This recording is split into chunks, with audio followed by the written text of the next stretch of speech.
Now that the truck is up on the lift, we can start working on some of those improvements we were talking about. The first of which is right here. This stock tie rod assembly right here, that's going to get replaced with this. This is much bigger from the guys at Rare Parts. Take a look at that. This is going to be, actually it's going to go in this way, but that's going to be a lot better, man. Take a look at that. I know what you're thinking. A tie rod assembly. Why are you even bothering doing that? Well, there's a couple of reasons we are. It all goes back to what we mentioned a little earlier, the fact that this truck needs to be going down the road to make money.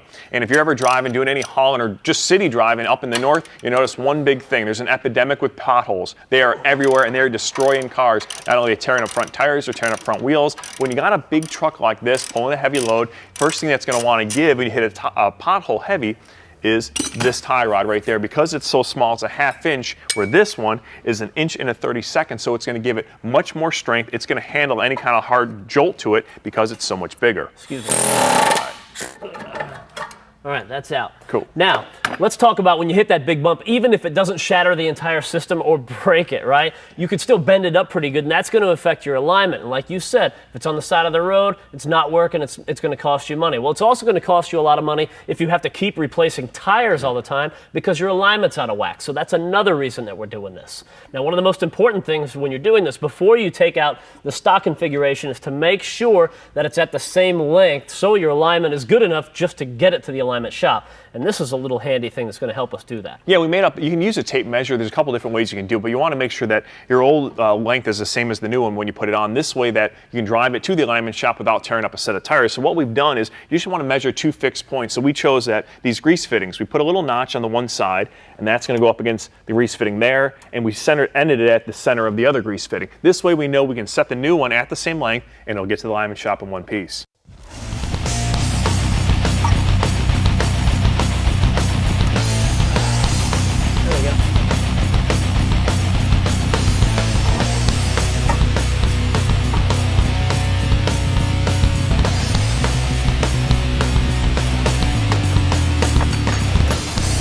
Everything about this new heavy-duty tie rod assembly from Rare Parts is bigger and better. You take a look at it. Obviously, this is the new one. That's the one we took out. So the rod, much bigger, much thicker. Then you look at the bolts. They're bigger. The ball sockets are much bigger, so it's much more heavy-duty. And what this is going to do is give you a larger greasable wear area, and that is good. Another thing it's going to do is going to give you better articulation. Let's say you're using your truck to have some fun and play in the mud versus towing.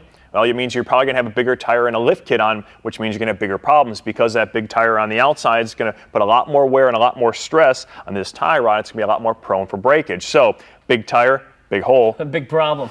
Yeah. Also, it's got a nice powder-coated finish, so it'll last and stand up to the environment as well. And it was nice and easy. It only took a couple of minutes to do. So what we need to do is get the other side done. Then we need to go to break. When we come back, we're going to start increasing the storage on our hotshot hauler. Yep.